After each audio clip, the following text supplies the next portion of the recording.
Hey everyone, this is Jared James Nichols, and in this segment, I'd like to talk about my biggest guitar hero, the one and only Leslie West, the king of tone, the king of heavy, the king of nuance. He was simply, to me, one of the greatest players to ever pick up the electric guitar. Now, there's a ton of things with my style that I took directly from Leslie. One of the biggest things, besides the playing, was the guitar pickup, using a P90 pickup. I remember having the Mountain, it was the Twin Peaks record, and looking at that record when I was a kid and seeing it and seeing his guitars on there, and I went, man, that doesn't look like a Les Paul pickup to me, like a humbucker. And I remember my friend said, no, Leslie West would play Les Paul Juniors, and Les Paul Juniors were more of a student model guitar, and they had P90s on them. But when I heard his guitar playing, it was nothing short of ridiculous in the terms of tone, volume, and also he could take one note and just make it sound so big. So the reality is, taking that, when I started my trio, I was thinking to myself, sonically, where do I want to sit? And for me, one of the biggest sounds that I kept hearing in my head was Leslie's guitar playing. And a lot of players, Leslie is synonymous with Mississippi Queen, which is obviously a benchmark of tone, rock. It's a total rock anthem. But for me, there are more things that he did as a player that I really loved. One of the biggest things that he would do is how he would play his chords. So I stole that right away. Now, you can take your normal power chords, right? Let's take an E5 power chord. I'm talking about this chord right here, 7th fret on the A and the 9th fret on the D, right? So we have just two simple notes, right? Move that up to the G position, which is the 10th fret.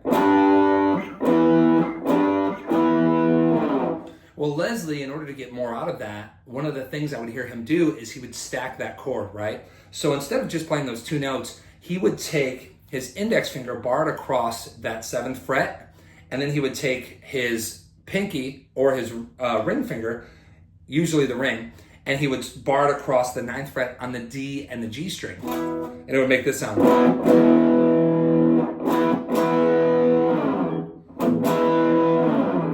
And you would hear that, the first time I heard that was when I heard the riff from Mountain song, Don't Look Around.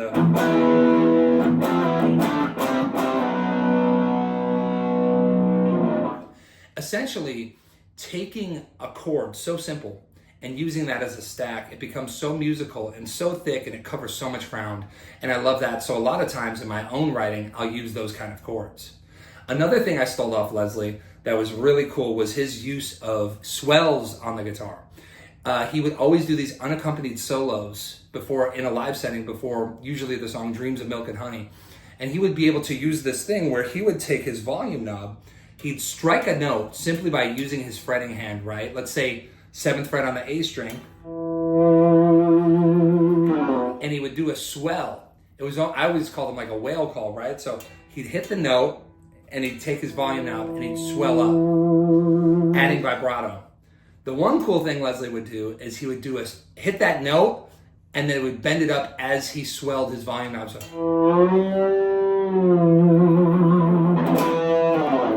So you could start to do that.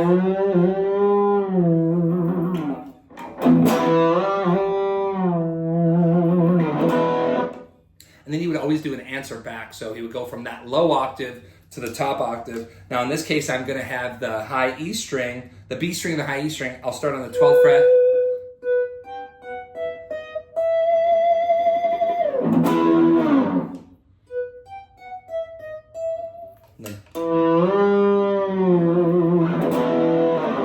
It was just a way that he would play unaccompanied. It was almost as if you'd hear the whole band behind him. And I just love that fact about his playing.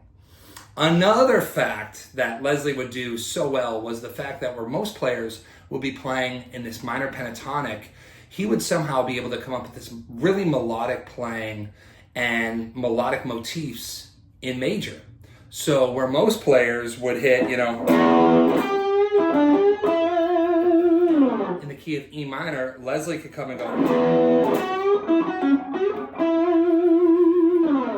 And And he would be able to take a small riff or a phrase like that, and he would be able to grow it and develop it into these motifs. So he could sit with 4 notes, right? Let's go in the key of E major. We're going to start with the 9th fret on the D. We're going to go to the 11th fret, 9th fret on the G, and then the 11th fret on the G.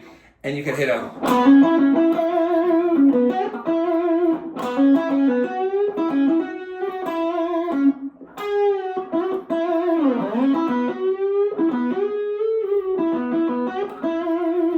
And I'm just simply kind of ringing around those notes, getting all these different phrases, essentially milking it for all it's worth. And then one other thing is flicking your tone knob back, you're getting that kind of that quasi-woman tone. And he would do that a lot where he go...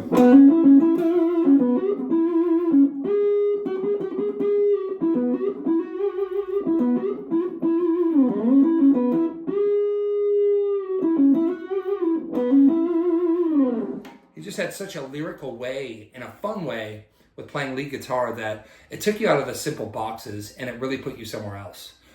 Melody, tone, feel, Leslie had it all.